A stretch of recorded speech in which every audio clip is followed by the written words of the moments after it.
tadbirkorlarning eksport salohiyati qanaqa-ku va undan qanchalik foydalana olishyapti?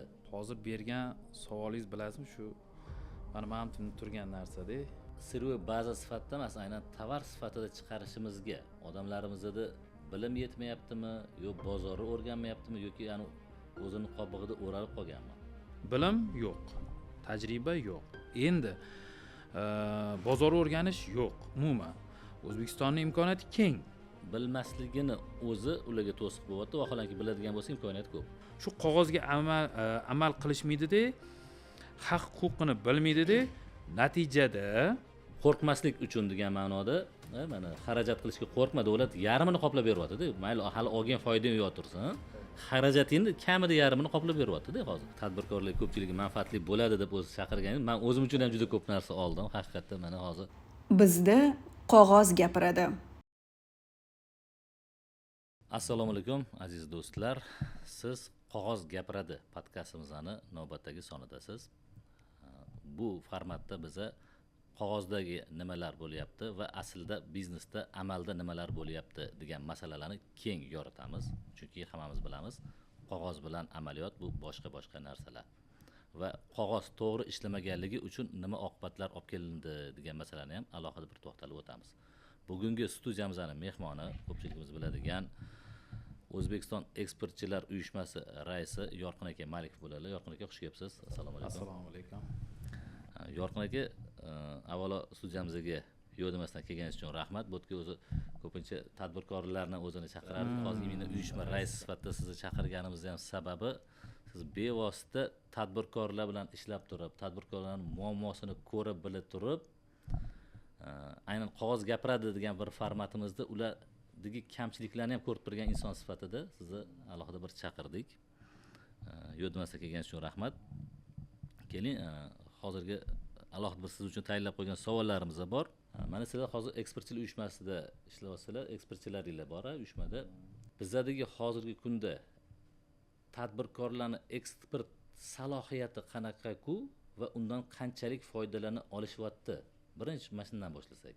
Siz o'zingiz ko'ra bilib turgan holatdan kelib chiqib. Xo'p, avvalambor taklif uchun rahmat. Hozir bergan savolingiz bilasizmi, shu mana tushunib turgan narsada. Sababi to'g'ri hozir respublikadagi ko'pchilik eksportyorlar bilan ishlayapmiz. Mana uyushmaga juda ko'p murojaatlar kelib tushadi. Ko'cha-ko'ydagi yurganimizda murojaatlar telefonda, Telegramda, Instagramda, ayniqsa hozir chet davlatlarga borganimizda ko'p tadbirkorlar bilan boramiz. Endi o'sha yerda vaqt bo'lib qoladi, gостиницада o'tirganda yana har xil savol-javob, o'zingiz yaxshi bilasiz, o'zingiz ham borganingizda bemalol vaqt bo'lganda shularni hammasini bundoq ko'ramiz. Mana endi hozir uyushmada shu 6 yildan beri faoliyat yuritayotgan bo'lsak, 2019-yilda ochilgan bo'lsa, 2019-yil demak, qarang, ish o'zi muammoli ko'p boshlanishi bu 2017-yildan boshlandi. Qanaqa? Bu konvertatsiya ochilgandan keyin, Murod aka, o'zi juda ko'p eshiklar ochildi. Tadbirkorlik ham bemalol bo'lib qoldi. To'g'risi mana men o'zim eksportda 2012-yilda Yog'ini ko'rishni boshlashdi. xuddi shunaqa. 2012-yildan beri ishlardik. To'g'risi konvertatsiya juda qiynalardim. Chunki importim ham bor edi, eksportimiz ham bor edi. Tushgan pulimizni bankka ketardi. Xullas, hozir endi tubdan umuman boshqacha. Imkoniyat keng, juda ko'p. Shu aytganingizdek davolar orqasida u yoqda imkoniyat katta. Darvozalar ochilgandan keyin ko'rildi. Bordi, ko'p tadbirkorlarimiz endi ishlasa bo'lar ekan, zo'r bo'ladi. Endi bitta narsa Murod aka, har bir tadbirkor o'zini fikri doirasida o'ylaydi. Imkoniyat berilyapti, lekin ma'lumotlar bor. Siz aytganingizdek hozir qog'oz gapiradi degan narsa va bu yoqda shunchaki og'izdan og'izga o'tadigan ma'lumotlar. Gap shunda. Demak, shunchaki og'izdan og'izga o'tadigan ma'lumot bu tadbirkorni aldab qo'yadi. Chunki siz tadbirkor sifatida Masx qo'yadi, kayf beradi. bundoq eshitadi, haqiqatda eksport qatga bo'lyapti. Palon korxona 1 yilda 1,5 million dollarlik eksport qilibdi mana bu yerga. Xo'p, qanaqa qilibdi? Zo'r bo'layotgan ekan, lekin o'sha tadbirkorning oldiga boringda, bundoq qanaqa bo'lyapti o'zi qog'ozni bitta ko'targan qani qaysi nimadan foydalanyapsan deb bundoq olsangiz u yerda boshqacha u tadbirkorni ham eksport qilayotgan tadbirkorni ham o'ziga yarasha bitta dardi bor chunki u ham kimdirlardandir eshitgandek eksportga chiqarib yuborgan xat hujjatga qaramasdan turib ya'ni agar meva sabzavotni oladigan bo'lsak ko'pchilik tadbirkorlarimiz meva sabzavotni eksport qilishyapti ayniqsa Rossiyaga lekin prixod ya'ni hujjatga qaramay to'xta siz sal oldinlab ketyapsiz Yorqin aka. Hali u yoqqa keladigan joyimiz bor. Men hozir давайте birinchi kirish qismi sifatida ayni paytda O'zbekistonda eksport salohiyati qanchalik baholisizku, bizadagi tadbirkorlar undan qanchalik foydalana olyapti. Chista protsent so'rashgan. O'zbekiston misol uchun hozirgi kunda deylik 100% eksport salohiyatini 100% deb oladigan bo'lsak, 10% dan foydalanyaptimi, 90% dan foydalanyaptimi? Ana undan keyin siz aytgan masalaga to'g'risini aytsam, Murod aka 10% dan foydalanyapti, aka. 10% dan foydalanyapti. Bizani eksport bo'yicha, eksportni targ'iboti bo'yicha, uni oshirish bo'yicha hukumat tomonidan chiqqan juda ko'p farmon qarorlar bor. Tadbirkorlarimizni bu farmon qarorlarni bilmasligi natijasida hozir aytganingizdek o'sha 90 emas 10% dan foydalanyapti. Bizani bozordagi mahsulotlarga bo'lgan talabdan kelib chiqibdi. O'zbekistonni yetishtirgan mahsuloti, tovarlariga bo'lgan talabdan kelib chiqib. O'shanda ham 10% foydalanyapti? Yo'q, unda taxminan bir 30% dan foydalanishyapti. Ya'ni hali imkoniyatlar ko'p-da baribir. Juda ham ko'p. Bu men bilasizmi 30% ni balandroq oldim Murod aka. Undan kam. Men mahsulotlar kesimida ham aytishim mumkin sizga. Oddiy misni biza hozir ko'proq eksport qilyapmiz. Uni nima deydi, ani serios sifatida chiqib ketyapti. Lekin misdan juda ko'p narsa chiqarsa bo'ladi. Agar meva sabzavotga bo'ladigan bo'lsak, yoki bo'lmasam dukkakli mahsulot, mosh mahsuloti hozir chiqadi. Xitoyga $800 bir tonnasi eksport bo'lmoqda. Ya'ni, misol uchun siz Xitoydan keldingiz, men mosh olaman deyapsiz, narx belgilab beryapsiz, dehqonga $700, $750 gacha bo'lsa, men olaman deyapsiz. Dehqonlarimiz nima qilishyapti? Yo, mosh olishar ekan, bo'ldi deyishyapti, yugurib oldingizga borishyapti, chunki pulini naqd sanayapsiz. Uni hatto mana elakdan o'tkazishadi, turpog'ini tushiradi, bo'ldi. Bir lamchidan o'tkazib sizga eksport qilyapti. Kalibrovka qilmayapti, shlifovka qilmayapti. Uni kalibrovka qilsa, yana bir qo'shiladi, qo'shimcha qiymat yaratilaveradi. Qo'shilgan qiymat yaratilaveradi. Lekin shu ko'pchiligimiz boya aytganimizdek, shu 30% ichida faqat bir lamchi bo'lib eksportga chiqib ketadi. Seriyoy baza bo'lib qolgan. Shunaqa. Endi qarang. Nima xalaqit qilyapti? Aynan mashina seriyoy baza sifatida emas, aynan tovar sifatida chiqarishimizga odamlarimizda bilim yetmayaptimi, yo bozorni o'rganmayaptimi, yoki yani o'zini qobig'ida o'ralib qolganmi? Shu aytgan misolingiz hammasi bor. Siz hozir mana birin-ketin aytdingiz-ku, men yana qo'shimcha qilishim mumkin. Lekin qisqa lo'nda qilib aytadigan bo'lsa, mana shu 3 ta narsa bor haqiqatda. Bilim yo'q, tajriba yo'q. Endi bozor o'rganish yo'q umuman. O'zbekistonning imkoniyati keng. Ozgina bozorga chiqish kerak, chet davlatga borish kerak. Qani ular nima talab qilyapti o'zi? Bizda bilasizmi, bitta mana kecha ham gaplashdik tadbirkorlarimiz bilan. Biza oddiy bozorga borsangiz, tarvuzni olasiz, kattasini. 5 kilo. Qovunni olasiz, u ham eng kami 4 kilo, 5 kilo. Uyga olib kelasiz, uni muzlatasiz, yeysiz, iste'mol qilasiz, yarmi qolib ketadi. Yoki bo'lmasam 3 dan 2 qismini yeysiz, bir qismi qolib ketadi. Ko'rdingizmi qanaqa bo'lyapti? Lekin jahon bozoriga chiqing siz. Unda borsangiz 1 kilo, uzoq borsa 1.7 dan shu handalaga o'xshagan razmerda qovunni sotyapti. Tarvuzni sotyapti. U bitta oila oladi, isrofdan qo'rqib, shu bittani iste'mol qiladi, bo'ldi, shu bilan o'zini ehtiyojini qondiryapti. Bo'ldi, shu isrof ham bo'lmayapti, ham yana arzonga tushyapti bu, ham yana ko'rinishi ham ishtahani ochadi-da. Ko'rinishi arzonga tushyapti, lekin rentabiliteti balandroq. Lekin narxi baland. Endi keling, mayli, bilimi yetmayapti, boshqa to'g'ri, bunga bahona qilamiz desak, shu sovet tizimidan bir qobig'i ichida qolib ketdik. Undan keyin mana konvertatsiya ochilmadi. Umuman hali tashqi dunyo nimaligini bilmasdan ham yana bir qobiqqa o'ralib qolgan edik. Endi sekin uyg'onib chiqish boshlanyapti. Mayli, chiqaman deganlar uchun, misol chiqyapti odamlar, eksport qilyapti. Eng ko'p duch kelayotgan bir 3 ta anaqa to'siq ayta olasizmi? Qaysi holatda mana ishlab turib, ilmini oldi, bildi. Chiqaman deganlarga qanaqa to'siqlarga duch kelishyapti? Hali chiqmasdan turibdi. Chiqish jarayonida ham, chiqayotganini o'zida ham aynan qaysi qiyinchiliklar eksport qilishga ozgina Tushunadi. baryer bo'lyapti. Endi hozir siz berayotgan savollik, men endi mutaxassis sifatida buni bundoq bo'lib olsak. Chiqmoqchi bo'layotganlarga, Yo'q, chiqib turganlar, mana chiqib kelyapti. qarang. Chiqmoqchi bo'layotganlarda juda katta to'siq bu til. Ha. Xorij tilini bilmaydi. Hatto rus tilini ham bilmaydi. Juda ko'pchilik endi yosh katta akalarimiz ichki bozorga chiqarib beraverishgan. Rus tiliga umuman o'rganishga ham ishtiyoq bo'lmagan. Men ingliz tilini gapirayotganim yo'q. Men kutmagan javob bo'ldi. Aha. Endi Murod aka ichida yurimiz, ko'ryapmiz. Demak, bu til muammosi. Til muammosi chiqmoqchi bo'layotgan tadbirkorga juda katta muammo. Keyingisi fikrlash doirasidagi chegara.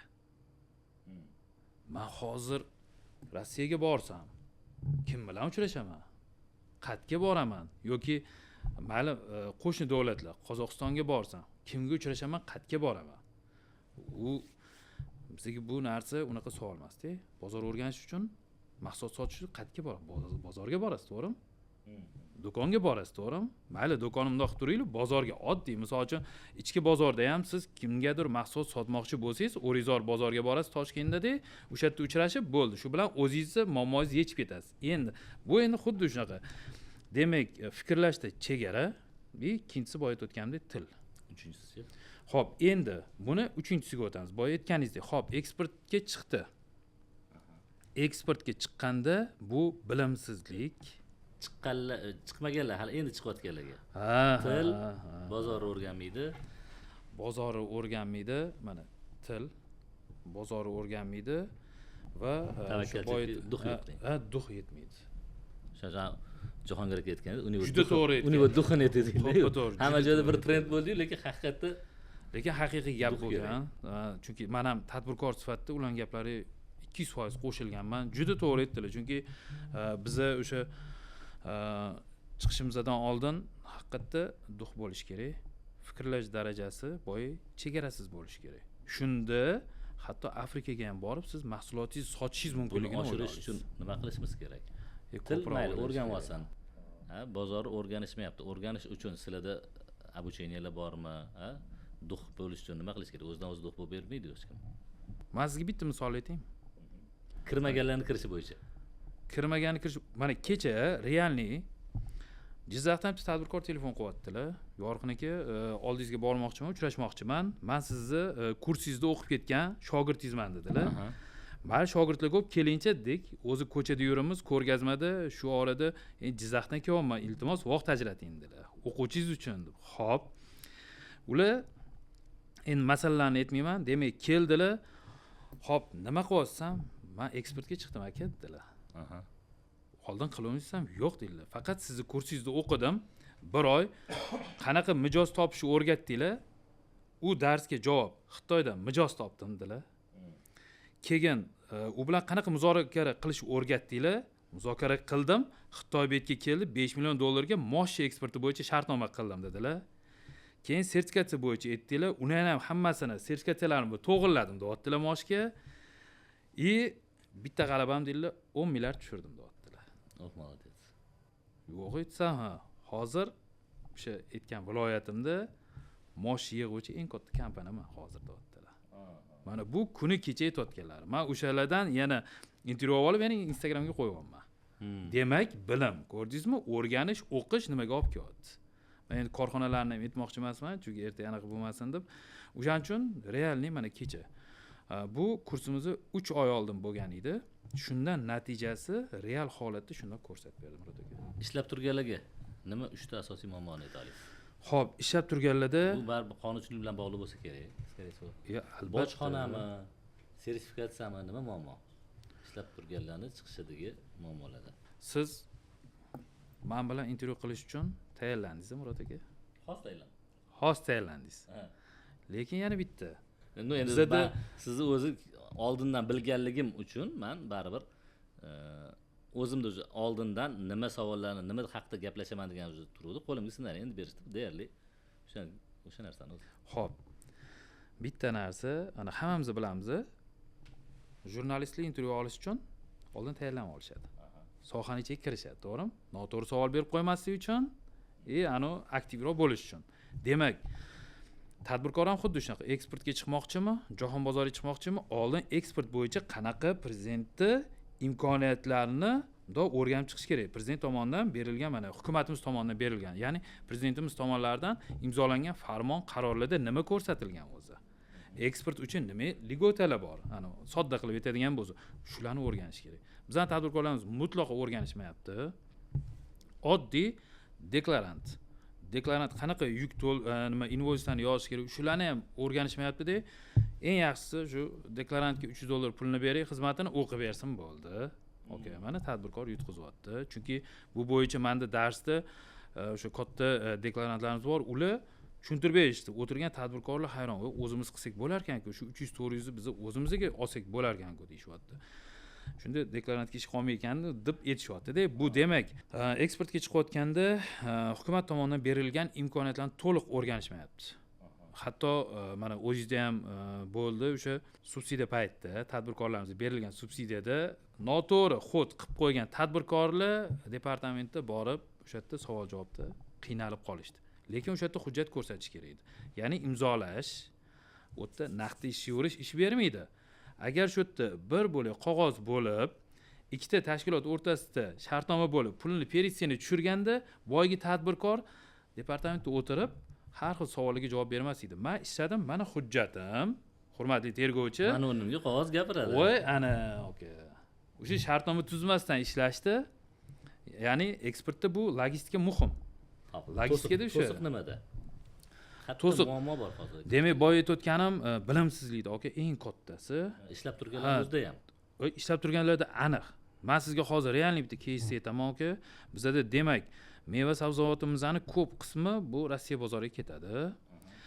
Rossiyadagi set supermarket. Rossiyada O'zbekistonga ketayotgan meva sabzavot ikki xil turda sotiladi. Demak, birinchisi bu bozorga borib, bozorda sotiladi. Meva sabzavotchilarimiz juda yaxshi bilishadi. Moskvadagi Food City bozorga olib borib o'sha yerda sotishadi. O'rtada endi ishlaydigan o'zi firmalar bor, yetkazib berishadi hujjat asosida. Ikkinchi turdagisi bu savdo tarmoqlari. Savdo tarmoqlarida shunaqa tartib borki, siz eksportyor bo'lsangiz, meva sabzavot eksport qilmoqchi bo'lsangiz, 40 varrolik shartnoma jo'natadi sizga. 40 varrolik shartnomani endi eksportga chiqayotgan yoki bir 3-4 marta eksport qilgan eksportyor ham o'qib ko'rmaydi aka, umuman. Lekin o'sha yerda yozib qo'yiladi. Shunaqa tartib qoidalari qat'iyki, soatiga yetib bormasdan bir kun kech borsa mahsulotingizni qabul qilmaydi. Chunki ertaga siz borib, men posta ushalib qoldim, kirayotganda zaddishki bo'lib qoldim desangiz ham yo'q, sen shartnomaga qo'l qo'ygansan, akajonim, ukajonim deydi. Shunda boya aytganingizdek yana qog'oz gapiradi.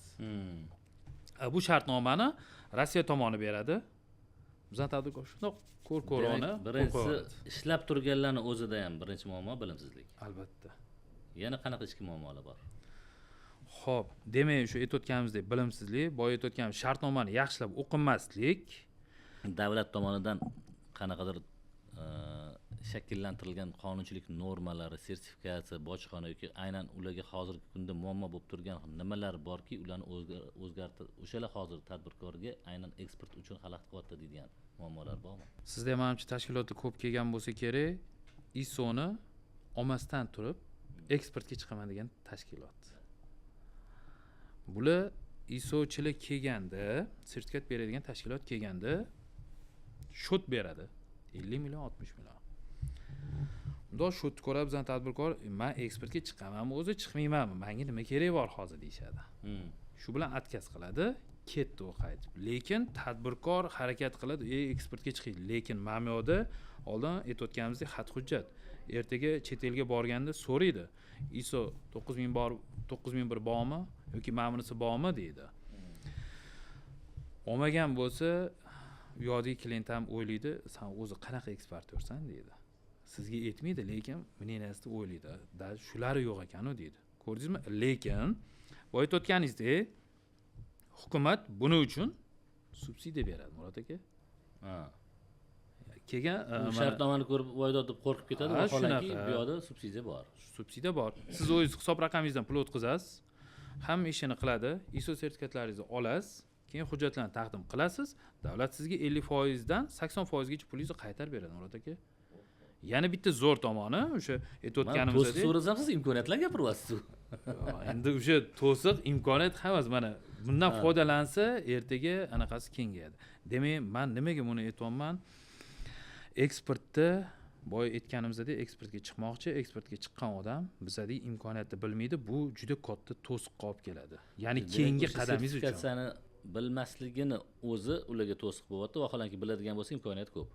Men sizga mana imkoniyatni aytdim, lekin imkoniyatdan foydalanmayapti. Buni anaqa yo'q-ku deydi, qadam tashlashimga hozir shuncha rasxod qilishim kerak ekan deydi. Lekin qiladigan rasxodingizni hukumat sizga baribir qaytarib beradi aka. Nimaga qarab? Reytingga qarab. Qarang. Endi jarayonni oladigan bo'lsak, ishlab turibdi, hammasini oldi. Eksportni o'zida klient bilan ishlashda qanaqa muammolar? Ana hozir aytdingiz, bittasi shartnomani o'qimaydi, o'sha uchun kerak bo'lsa shartnomadagi shartlarga e'tibor bermayapti va hokazo. O'sha shartlarga e'tibor berdi deganda ham qaysi format to'g'riroq bo'ladi? Shunchaki oldi sotdimi yoki akkreditiv asosida ishlaydimi yoki boshqa usullar bilan ishlashmi? Ko'pchilik berib qo'yib pulini ololmay qolish ehtimollari bor. Unaqa risklar bo'yicha nimani tavsiya qilasiz? Qanaqasi yurgan ma'qul? Shu muammolardan qutulish uchun. Men sizgacha endi bitta odatim bor. Yangi odam, sotib oladigan odam pulni oldindan bergisi kelmaydi. Olib boradigan odam pul olmasdan olib borgisi kelmaydi. Shu muammoni qanaqa qilib yo'qotasiz? Buning uchun oldin bizadagi o'zimizdagi tadbirkorni tarbiyalashimiz kerak. O'qitish, o'rgatish kerak. Qanaqa imkoniyatlar borligini unga o'rgatishimiz kerak, Murod aka. Hozir savolingizga men bitta qisqa qilib misol bilan aytmoqchiman, chunki bunaqa narsa juda ko'p, aka. O'shancha aytaman, bunaqa muammolar bor va yechimiga nima berasiz? Yaqinda tadbirkorimiz mana o'zi shu yil davomida ham ko'pchilik tadbirkorlarimiz Dubayga eksport qilyapti. Men ko'p bunday tahlilni qarab ko'rganimda juda ko'p mashinniklik holati bu Dubayda uchrayapti. Ya'ni o'tirib olgan, endi millatini aytmayman, o'sha ayrim shu siri tadbirkorlar O'zbekistonimda ko'ryapti, nima imkoniyat bor, hamda O'zbekiston yaqinda ochildi, u ham izuchat qilyapti, u ham ishlayapti o'zini ustida-da. Internetdan olyapti, misol uchun qandolat mahsulot. Qandolat mahsulotini ko'ryapti-da, korxona bilan gaplashyapti, aloqaga chiqyapti. Chiqqandan keyin narxlarni olyapti. Sodalash yo'q. 1 kilosi misol uchun $5 dan beryapsiz, bu gap yo'q, zo'r deyapti. Shartnoma qilamiz. Bir mashina qancha bo'ladi? $80,000 to'g'ri kelyapti. Xo'p, $80,000 to'g'ri kelayotgan bo'lsa, men senga 10% o'tkazaman deyapti. Sodalashyapti, bizning tadbirkor aytayapti, yo 100% o'tkazing deyapti. U tadbirkor bilan shunaqa ta'sir qilyaptiki, Dubaydagi gapirayotgan gapi, bunga shunaqa aldab, qobiqqa o'rayaptiki, 30% gacha chiqyapti predoplata. Dubayda tadbirkor tashlayapti, 30%, 80,000 ni 30% ni tashlayapti, okay? Tashlagandan keyin shartnomada yozib qo'ygan. Demak, mahsulot Dubayga, misol uchun Jebel portiga yetib keldi, yetib kelishi bilan keyin qolgan puli chiqib ketadi deyapti. Endi shu yerda bitta imkoniyat bor. Shu ko'pchilik tadbirkorga aytaman. Xo'p, 30% ga puli yetyaptimi? Ha. O'rtada ishonch yo'qmi? Ha. Ke shunga LC ochib bersan. Nima deydi? Akkreditiv ochtirib bergan. Akkreditiv rasxodini sen O'zbekistonda turib, men qoplab beraman degan dedim. Arzimagan narsa. Arzimagan narsa. Men bitta 70% dan ko'ra men arzimagan narsani to'lab qo'yganingiz yaxshi. Bankka-da, katta rasxod emas. Shunda o'sha shart bo'lsa, man mahsulotni chiqaraman deb aytgan, bitta ko'ramiz dedim. Men o'zimda qarab turdim jarayonga. Keyin u aytibdi, "Yo'q, bizada qonunchiligimizda, Dubay ya'ni qonunchiligida mahsulot keladi, keyin qolgan puli chiqadi. Bizda hech qanaqa 100% chiqara olmaymiz pulni" dedi. Bizdan sodda tadbirkor o'shanga ishonishyapti. Keyin menga telefon qildi, "Agar qo'pol qilayotganda" dedim, "shu mahsulotni chiqarib olsangiz, bizani xalq tilida yeb qo'yasiz. Uxlading. Uxlading, konkretniy. Siz shu gapimga ishoning" dedim. "Siz chiqarmang, siz mana bu akkreditivni rasxodini men qoplayman. Bizni bankka beramiz.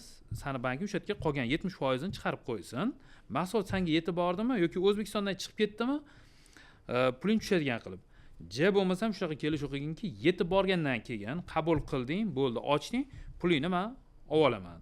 Shu joyda oxiri suvda pishmadi Murod aka. Ani tadbirkor bechora shunaqa xursandlar, yorqin dilda aytganingizdek qadama-qadam olib bordik. Oxirisida ani telefonni o'chirib yo'q bo'lib qoldi deb aytibdilar, aka. Mana bu real holat. Agar bunaqani bizni, men misol uchun Magizda ham shunaqa holat bo'ldi.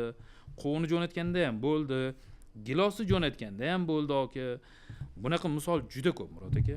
Demak, oldi-sotdi qilganda ham jelatinni akkreditiv birinchi marta Albatta. partnyorga. Albatta. Yana bitta muammo bor. Akkreditivni usloviyalari, ya'ni shartlari menimcha e'tiqod qiluvchi islom moliyasiga ozgina to'g'ri kelmaydi va ko'pchilik menimcha o'shandan ham qaytishi mumkin. Bu holatga nima yechimlar bor? Menimcha hozir уже islom moliyasi уже kirib kelyapti shekilli O'zbekistonga. Уже ko'p narsaga yechim bo'lyapti. Murod aka hozir aytayotganingiz islom moliyasi kirib kelayotgani. Bizada men ko'p kuzatdim jahon amaliyotida, mana O'zbekistonda ham shu narsaga juda ko'p nima bo'lyapti. Haqiqatda ko'pchilik misol uchun aytish mumkin, "Yo'q, men bu tartibda ishlamayman. Menga to'g'ri kelmas ekan" deyishyapti. Shunda men Afg'oniston borganda ko'p kuzatdim, aytayaptiki, "Men riskka boraman" deyapti. Bu yerda faqat ishonch bilan bog'liq dedi. Afg'oniston bizga ko'p boryapmiz, ko'ryapmiz. Afg'onistondagi tadbirkor aytayapti, "Yorqin aka, men sizni taniyman" deyapti. "Sizni assotsiatsiyangizni bilaman" deyapti. O'zbekistonda ham, Afg'onistonda ham mana ikkita most bo'lib beryapsiz. "Men sizga ishonaman" deb, siz bilan shartnoma qilib, pulini sizga to'layman. O'zbekistonga men Afg'onistondagi tadbirkor uchun, Uyushmaga. yo'q, firmaga, biza Afg'onistondagi tadbirkor u narsa sotib olmoqchi O'zbekistondan. Lekin uni Akkreditiv o'rniga siz garantiya bo'lasiz. men O'zbekiston tomonidan garantiya bo'lyapman. Afg'onistonda pul tikadigan odam bor. Yiliga deyapti, men 10% olaman deyapti. Qanaqa? Mahsulotni O'zbekistondan sotib olaman-da. Bu Afg'onistondagi sizga aloqaga chiqqan odamga men sotaman. Yiliga 10% foyda qo'yib deyapti. Bu bo'lib sotishga. Ha. Agar bu bilan baylashib olamiz deyapti. Bir oyda pulni qaytarib bersa deydi, o'sha 10% misol uchun 0.8 ga aylanadigan bo'lsa, o'sha meni foydam deyapti. Men O'zbekistondan sotyapman, bunga sotyapman deyapti. Xuddi nasiya savdoga o'xshagan narsa. Bu Afg'onistonda ancha rivojlangan ekan. Endi bu hozir toporni metodim deydi-yu, местный usul. Lekin hozir menimcha islom moliyasi kirgandan keyin bu narsalarga ham yechim topilsa kerak. Qarang, bizda hozir siz aytayotgan ko'p muammolarni aytyapsiz, mana sertifikatsiyada qiynalyapti, shartnomani o'qimayapti, boshqa holatlar.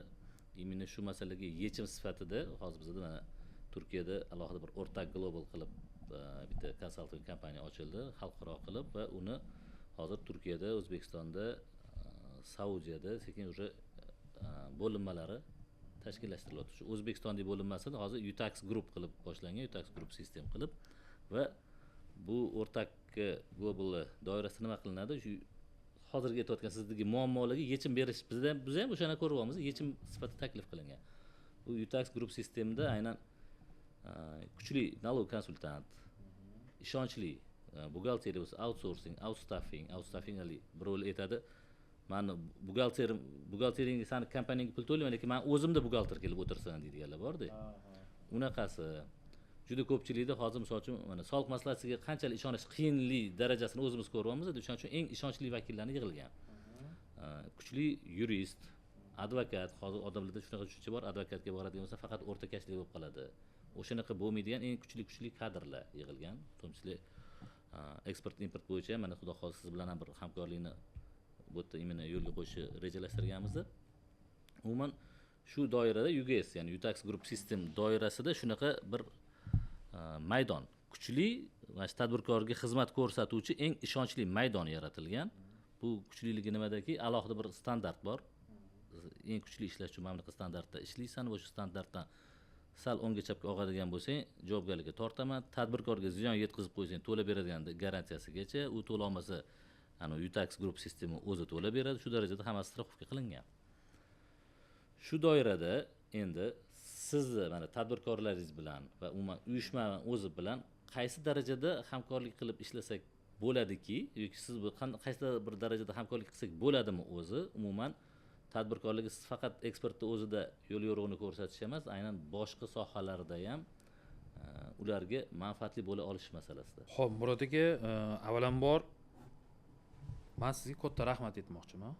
Hozirgi mana bu aytganlaringiz hammasi bizga kerak. Demak, biz siz bilan mana boshdan gaplashib qo'yamiz. Men sizga muammolarni aytib keldim aka. Agar uni chuqur tahlil qiladigan bo'lsak aka, siz aytgan soliq, buxgalter, yurist, advokat. Bular eng kerak bizning sohamizda. Men sizga yana bitta taklif bergan bo'lardim, kuchli sertifikatni biladigan bitta mutaxassis. Bu nafaqat O'zbekistonda, boya aytganingiz, Turkiyada ham kerak. U boshqa davlatda ham kerak. Ertaga buni haqiqatda faoliyatini kengaytirish kerak. Meni taklifim, biz harakat qilamiz, sizga O'zbekistondan eng ko'p eksport bo'layotgan davlatlarni olib beramiz. Siz bitta o'rganing, mana hozir haqiqatda Turkiyaga ko'p. Buni yana Xitoyga qilish kerak. Xitoyga bizning eksportimiz ko'p. Yana bittasi Rossiyaga qilish kerak. Shunda siz bitta bunday zanjir qilib ulab berardingiz-da, bizni haqiqatda eksportyorlarimiz his qilardi. Demak, ertaga mendan muammo chiqsa, boraman Utaxga, eksportchi uyushmasiga murojaat qilaman, soliqda, buxgalter, boshqa-boshqalarga yordam beradi. Ko'rdingizmi ulanishini qanaqa? Bizda boya o'tganimizdek bilimsizlik. Chunki soliq bo'yicha tadbirkorlar, misol uchun, bizning eksportyorlarimizni qanaqa imkoniyat borligini bilishmaydi. Mana yaqinda prezidentimizdan farmonlar chiqqanda, meva sabzavotni eksport qiluvchilar uchun o'rtada kooperativ loyiha tashkil qilindi. Kooperativda siz ishchilar oladigan bo'lsangiz 24% to'lamaysiz. Demak, bu yerda qarang qancha yutasiz. 1% mana bu. 1%. Bu katta imkoniyat. Buni tadbirkorimiz, eksportimiz bilmayapti-da, men borib shu to'g'ridan-to'g'ri dehqondan olaman deyapti. Lekin bu yerda yana bitta narsa bor.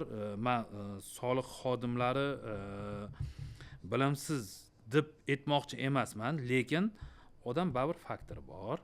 Ayrim yaxshi mutaxassislar bor, bilishadi o'zining sohaligini, lekin sohaga yangi kelgan inspektor bizani eksportyorlarimizni qiynab qo'yishyapti. Menda uchradi, viloyatda aytmoqchi emasman. Tadbirkor tushirgan eksportni pulini, ya'ni konvertatsiya qilib so'mni tushiradi, hisob raqamiga, o'sha yerda o'zida umumiy оборотdan 4% urib qo'yishyapti. Murod aka, men ko'rib hayron bo'lib qoldim. Tadbirkorga shunaqa kelgan.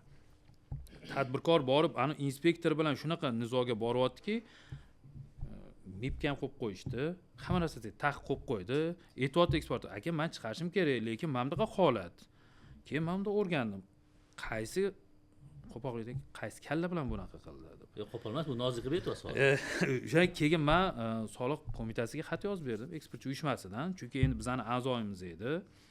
Shunaqa holat bo'lyapti deb, yaxshi baraka topsin, sirazi bu holatni bartaraf qilishdi. O'sha o'tilgan narsani hammasini ijobiy hal qilib berishdi. Eksportimiz ham muammosi hal bo'ldi, chiqib ketdi. Ko'rdingmi, bitta soliq bilan qanaqa? Siz bilan o'tirib biz buni ozgina tushuntirish olib borsak, tadbirkorlarimiz ertaga shu muammoga duch kelsa, mana kelsinda ishini bitirsin.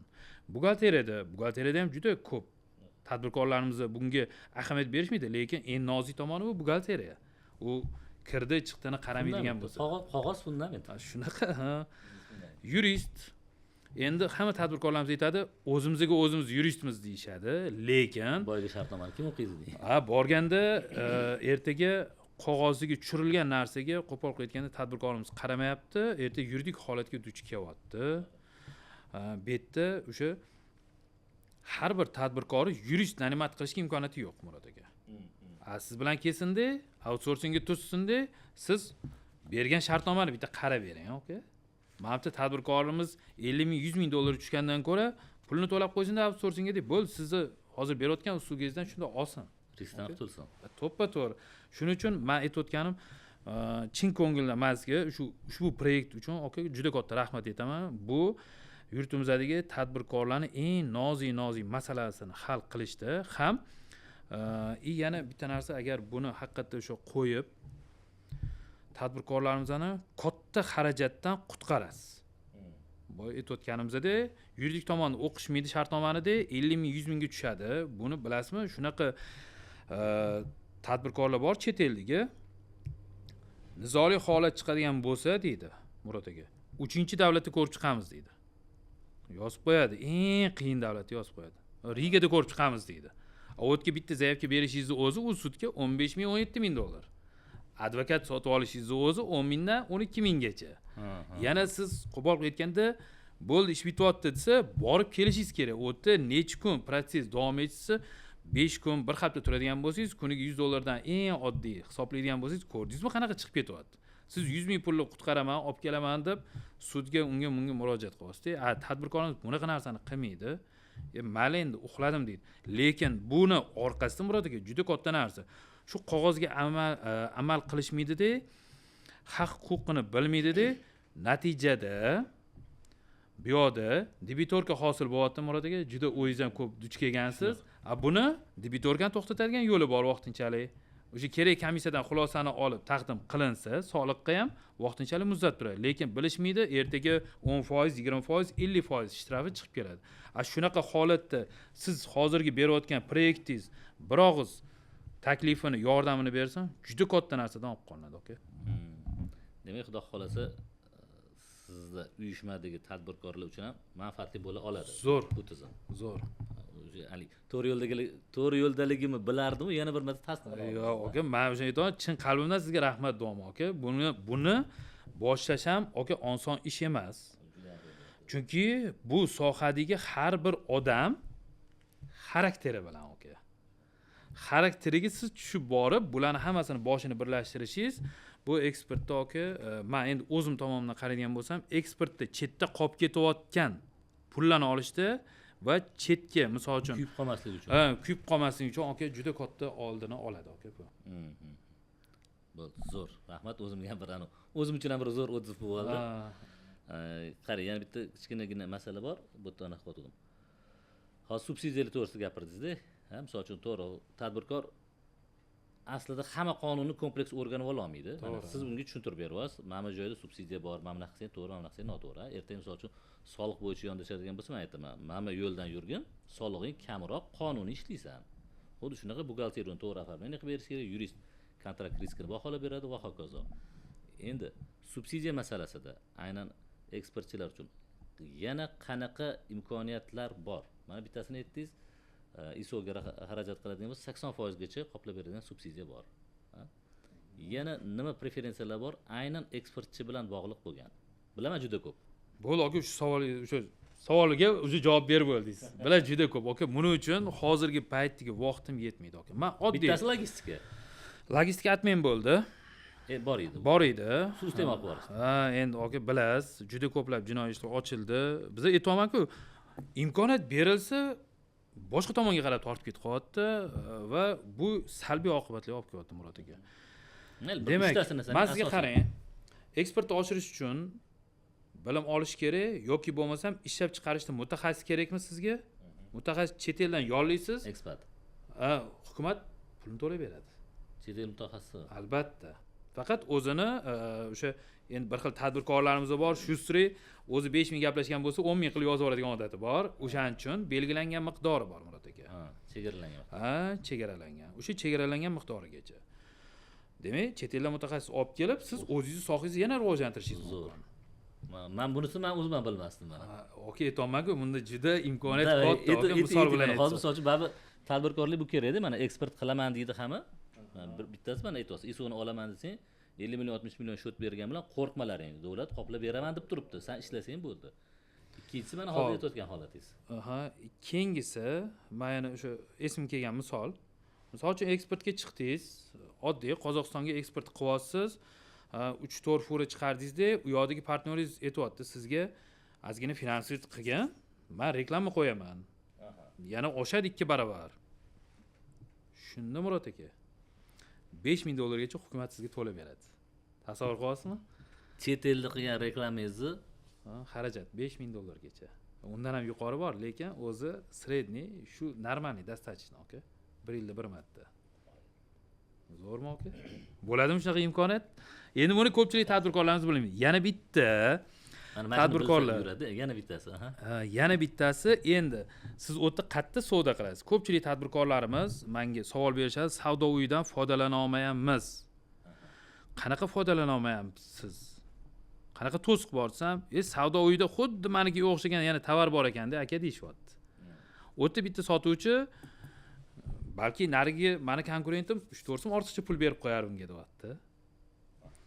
Men shuning uchun deydi, savdo uyiga borib savdo qilmaydi aka deyishyapti. Men o'zim alohida do'kon ochsam, shunga nima hujjatlar kerak? Men aytaman, oddiy sodda. Boring, o'tda bitta firma oching. Bu yerdagi firmangiz 3 yil bo'lsin, u yoqdagi firmaga. Misol uchun Afg'onistonda. Endi biz ko'p chiqqanimiz uchun yaxshi aytasiz, hozir bitta klienti bor, o'zi Turkiyada ochyapti-da. Ha. Imенно do'kon qilyapti hozir. Yaxshi. Demak, tartibi qanaqa? Sodda qilayotgan O'zbekistondagi korxonasi boradi, 100% uchraytel bo'lib Afg'onistonda ochadi.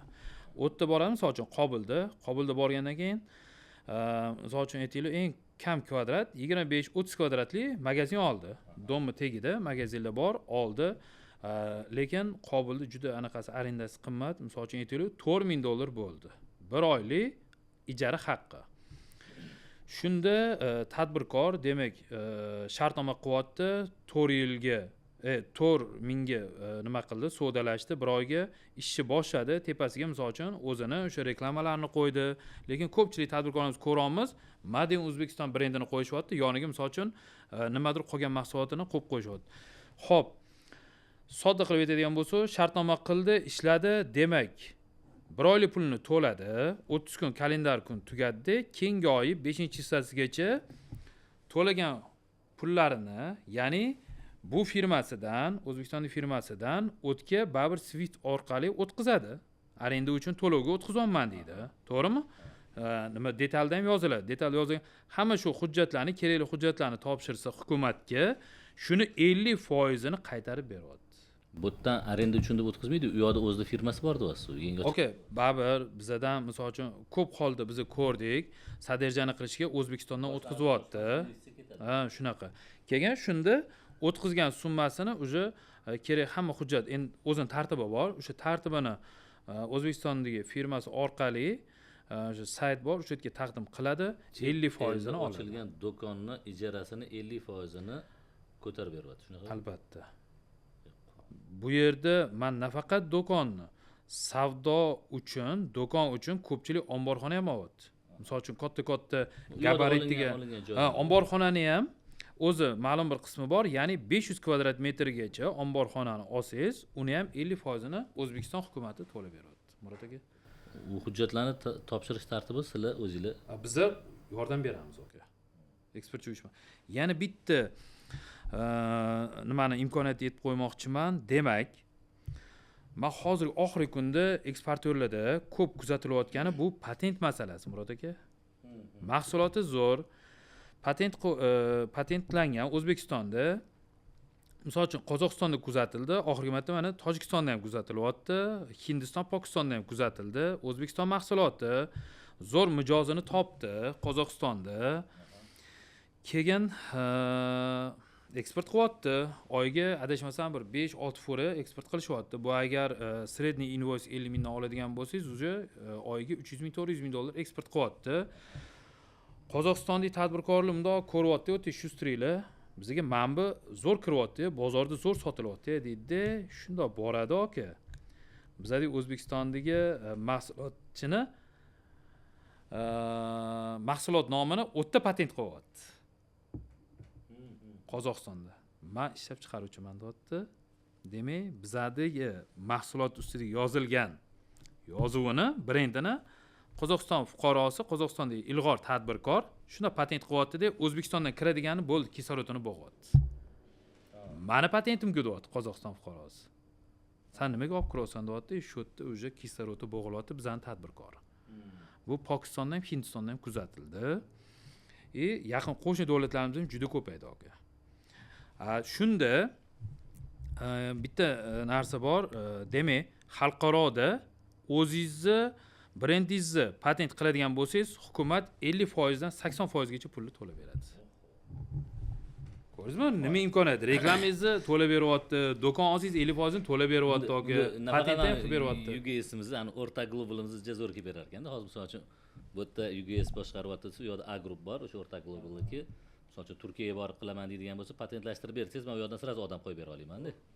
To есть meni u yoqda vakillarim bor, siz hamisha qilib berasiz. Men sizga kelgan hattoki hali masshtabniy formatda ham bemalol odamlarga yordam bersak bo'lar ekan. Albatta, aytdik-ku, o'sha geografiyasi, bizning O'zbekistonning eksport geografiyasi qancha kengaygan sari o'ziga yarasha muammolar ham chiqib kelyapti. Bu muammolarga yechim ham bor. Mana siz yechim berib kelyapsiz.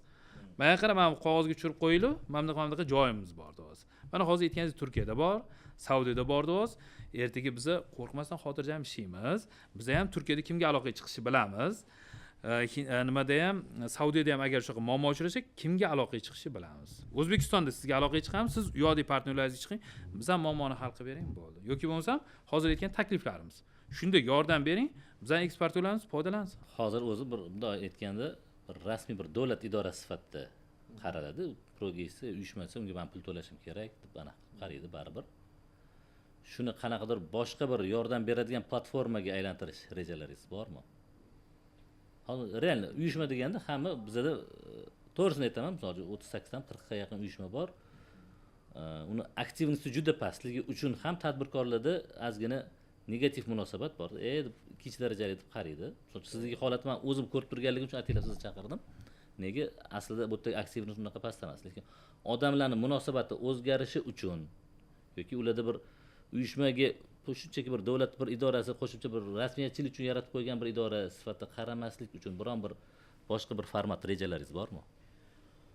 Xo'p, hozirgi kunda mana o'tgan yildan boshlandi, o'tgan yil oxiridan 25-yil mana bu yilda juda ko'p takliflar kelyapti.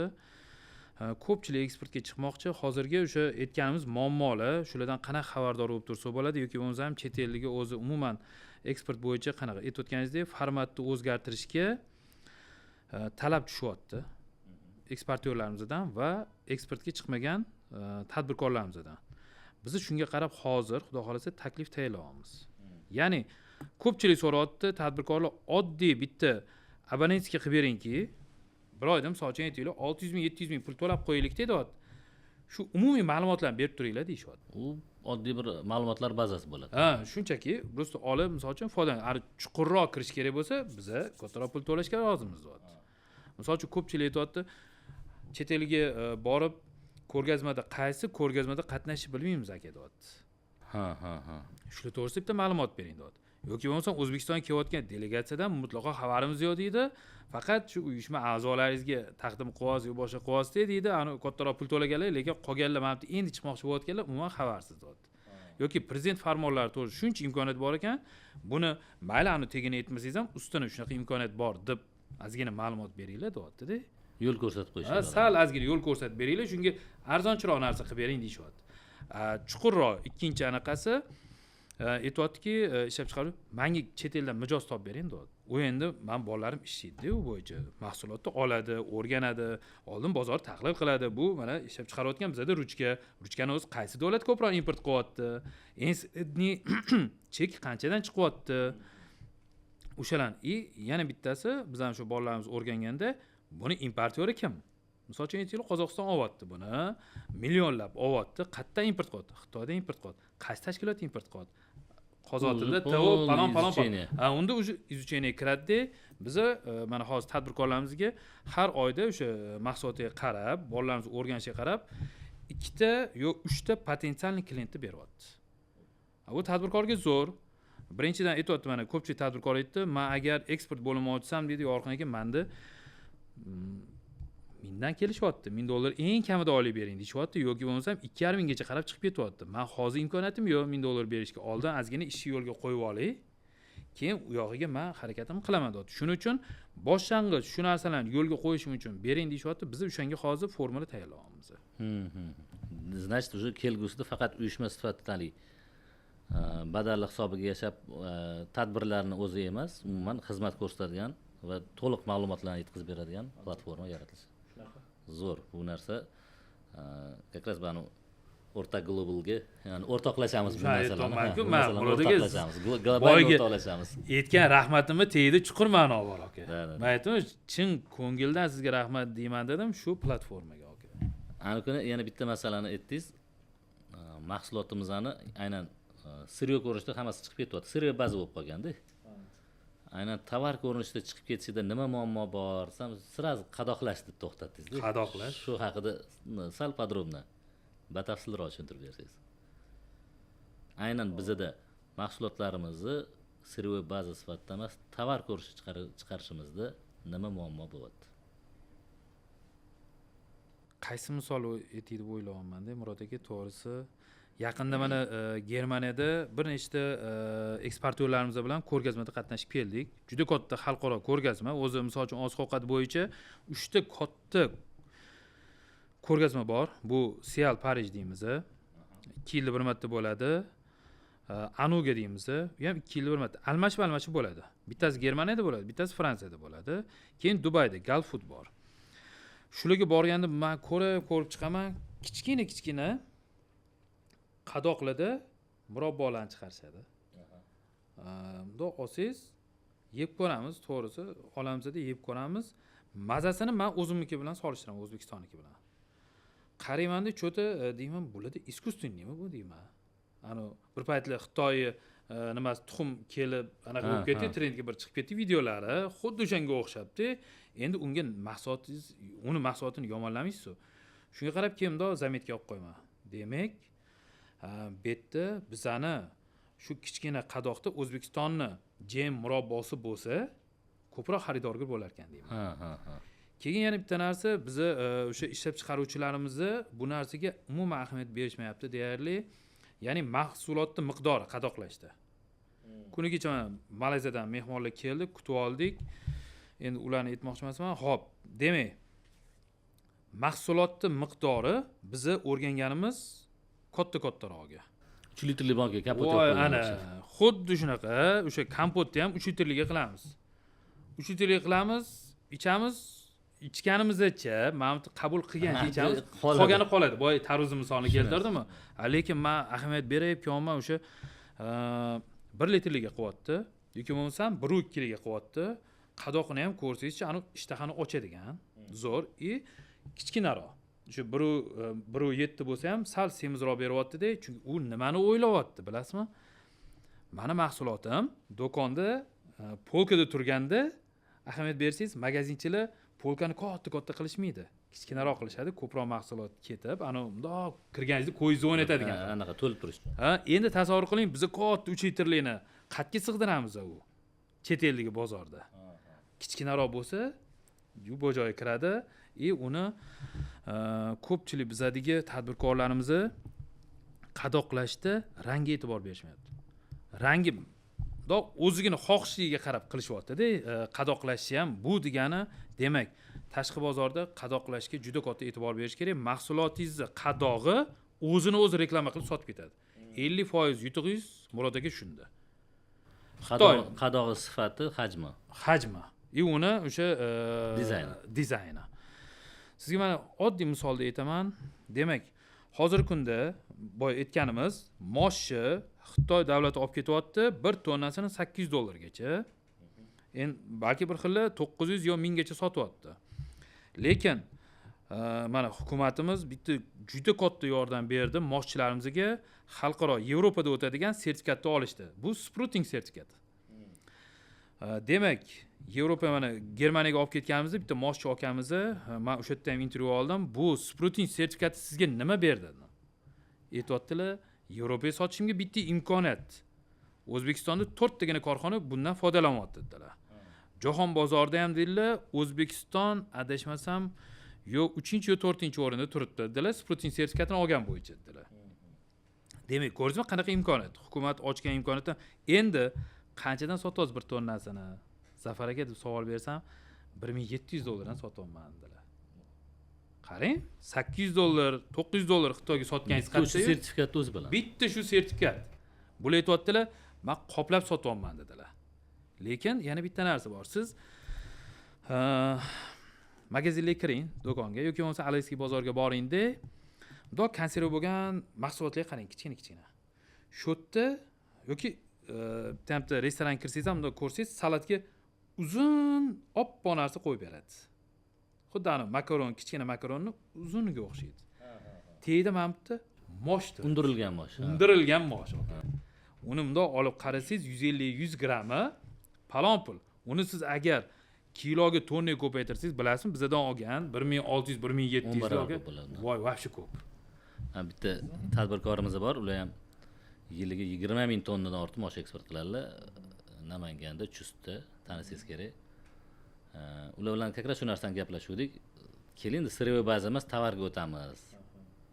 Nima xalaqit qilasiz? Shu undirib sotishga. Sen mana o'shanga o'tyapman. Nima qilasiz? Ana qilsam asosan Xitoy olar ekan. Asosan Xitoy o'tgan ekan va u yerda nima qiladi? Ular undirib, bu yerdan undirib bersa bo'lmaydimi desa, u yoqqa borguncha sifatini yo'qotadi o'zi. Unda boshqacha qilamiz. Endi dotir u tadbirkorimiz Xitoy o'ziga boraman, o'sha yerdan joy olaman, o'sha yerda zavod o'zini tashkillashtirib, bu yerdan o'zimga eksport qilib, u yerdan undirib sotaman. To'g'ri. Degan pozitsiyaga o'tishyapti. Уже siryoni gatoy produksiyaga o'tkazishga, chet elda o'ziga gatoy produksiya qiladigan siryoni o'zimga yetkazib beraman degan narsaga o'tilyapti-da. To'g'ri. Haqiqatda chunki o'shalar ham aytdilar, siz aytgan gapni shunchaki o'sha yoqqa olib borib turib, eng arzondan sotsam 10 barobar ko'p qimmatga sotar ekanman. Juda to'g'ri aka. O'sha Chusti tadbirkor, o'sha men ham taniyman. Ular ham ancha ilg'or tadbirkorlar, shuning uchun ancha muvaffaqiyatli chiqib kelyaptilar. Biz ular bilan ham o'sha fikrlashganda Xitoydan free zonadan joy olaman dedilar. Hech qanaqa soliq to'lamaydilar aka. Juda zo'r. O'sha narsani gaplashuvdik-da. Ana o'shancha. Ular bilan biz boshqa narsani ham o'ylayapmiz. Yana moshdan nima mahsulot chiqarsa bo'ladi deb biz tahlil qildik. Ular o'zlari ham tahlil qildilar. Hatto agar ahamiyat bersangiz, hozirgi kunda bizada mushuk kuchuklarni boqish, ular bilan bir o'rtoq bo'lish anaqasi madaniyati kengayapti, shakllanyapti va bularga o'z navbatida yemish kerak. Unga beriladigan yemish katta qismi import bo'lyapti. O'sha yemishni tarkibida mosh bor ekan. Ko'rdingizmi? Agar uni bundoq olsangiz, importni o'rni bosuvchi, demak, baliqlarga ham bersa bo'ladi buni, qayta ishlab, mushuk kuchuklarga ham bersa bo'ladi. Qushlarga ham bersa bo'ladi. Juda kaloriyasi baland. Endi yana bitta narsa qildilar. Bozor ancha keng. Juda keng. Men hozir mana oddiy narsani aytdim. Odam ko'zi ilg'amasligi mumkin. Lekin hozir do'konlarga kirsangiz, har bir do'konda mushuk kuchuklarga sotilyapti alohida. Shunaqa. O'zim o'tda ham xuddi siz aytganingizdek, mayli 10 barobar bo'lmasligi mumkin, lekin 5 barobar gram qilib uni kengroq sotishi mumkin. Ko'rdingizmi? Misollar juda ko'p. Murod aka qaysi birini aytishni bilmayman deyapman-ku. O'shaning uchun eng muhimi biza qadoqlashga katta e'tibor berishimiz kerak. Buning uchun mutaxassis olib kelish uchun davlat subsidiya qilib beradi qadoqlashda. Buning uchun imkoniyat juda keng foydalanishda. Demak, o'sha agar biza xudo xolasa maksimalniy qadoqlashga o'tadigan bo'lsa, Murod aka, biz tovarimizdan 50% уже sotdik degani. Ko'pchiligimiz foydalanamiz Alibabadan.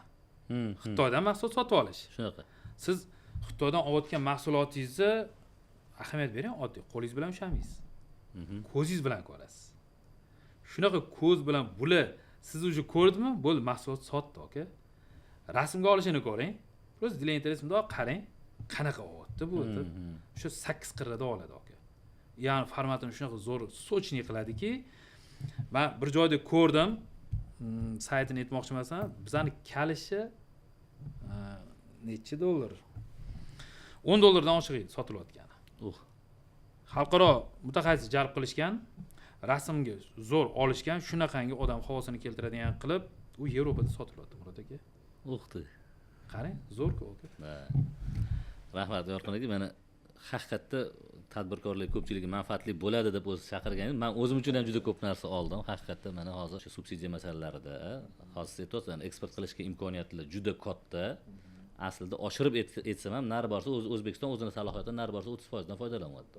To есть bozor juda keng. Ikkinchi masala, qo'rqmaslik uchun degan ma'noda mana xarajat qilishga qo'rqma, davlat yarmini qoplab beryapti-da. Mayli hali olgan foydang yo'q tursin, xarajatingni kamida yarmini qoplab beryapti-da hozir. Arenda olsangiz ham qoplab bersa, sertifikatga ishlatsangiz ham qoplab bersa, nima qilsangiz qoplab beryapti. Chet eldan mutaxassis olib kelsangiz ham qoplab beryapti. Ha, xarajatingni yarmini hali qaytarib beryapti. Unga ham qo'rqish kerak emasligi. Va endi oxirgi anaqasida mana shu bugungi podkastimiz doirasida shu tadbirkorlarga qog'oz gapiradi formatida o'zingiz yana nimani tavsiya qilgan bo'lardingiz? Nimani tushunib, nimani tavsiya qilgan bo'lardingiz? O'sha formatda eksportga chiqmoqchi bo'layotganlar birinchi bo'lib hukumat tomonidan chiqarilayotgan farmon qarorlarni ko'rish kerak. Demak, bu ham shu qog'oz gapiradi. Ertaga qo'lingizda hukumat chiqargan farmon qaror tursa, dadil yurasiz. Demak, shunaqa chiqarib qo'yibdi-ku hukumat deysizda, bo'ldi, shunga qarab qadam tashlaysiz. Keyingisi bu soliqlarda berilayotgan imkoniyat. Uni ham o'qib o'rganish kerak. Umuman olganda ishni boshlayaptimi, o'sha har bir Lexus'da chiqayotgan tadbirkorlar uchun imkoniyatni bitta-bitta ko'rib chiqish kerak va mutaxassis bilan maslahat qilish kerak. Mutaxassis bilan maslahat qilmayotgan tadbirkor bu men o'ylayman kelajagini o'ylamayapti. Har bir menda bilasizmi, Xitoyda borganimda juda katta ahamiyat bergan narsam bular qanaqa qilib muvaffaqiyat bilan chiqib ketyapti deyapman-da. Orqaga qaytmayapti-da. Biznesim o'ldi 1 yilda deb orqaga qaytib ketmayapti Murod aka. Ular bitta mahsulot ishlab chiqarishdan oldin 6 oy tahlil qilaman men deyapti. Bizga shunaqa o'rgatadi hukumat deyapti. Endi 6 oy bitta ruchka ishlab chiqarishni tahlil qilgan tadbirkor men o'ylayman aka, bir 15-20 yilga ketadi. Undan tashqari farzandlari yoki oilaviy agar o'tadigan bo'lsa, yana darsi davom etib ketadi. Bu degani, demak, o'sha xat hujjatga juda katta e'tibor berish kerak. Mana sizlar qilgan loyiha aka, aynan shu tadbirkorlarga tushadigan juda katta loyiha aka. Shu men bitta og'iz narsa bilan aka shuni aytmoqchiman. Rahmat, Yorqin aka, katta rahmat. Xudo xolisa o'ylaymizki, tadbirkorlarimiz uchun ham Yorqin akamdan olgan ma'lumotlar men o'zimgaki yengillik bo'ldi. Sizlarga ham juda ham ko'p yengillik bo'lganligini aniq bilib turibmiz va yana qo'shimcha hozir masalan Yorqin akamdan eshitmoqchi bo'lgansizlar yoki qaysidir holatlarga, qaysidir savollarga yechim topmagan bo'lsanglar, mana shu nima kommentariyada deylardi, kommentariylarda savollaringizni yozsanglar, xudo xolisa juda ko'payib ketadigan bo'lsa, yana bir alohida chaqiramiz, chunki hozir vaqt chegaradan o'tiradigan bo'lsa 2-3 soatlab ham to'xtamaylar, ko'ryapsizlar. Har bitta so'zimga bitta misol urib beryaptilar. Chunki kommentariylarda yozsanglar, xudo xolisa maksimalni o'zlaridan ham javob olishga harakat qilamiz yoki muammo bo'lsa yechimlarini topishga harakat qilamiz.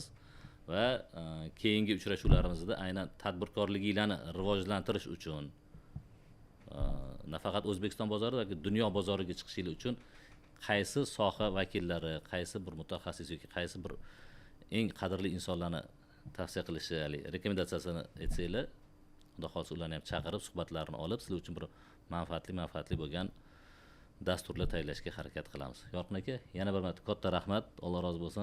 Ajratgan vaqtingizga rozi bo'lasiz. Xudo xolisa ko'pchilikka manfaatli bo'ldi. Sizni ham doim yaxshi kunlarda, yaxshilarda ko'rishaylik. Rahmat katta. Sog' bo'linglar Murod aka.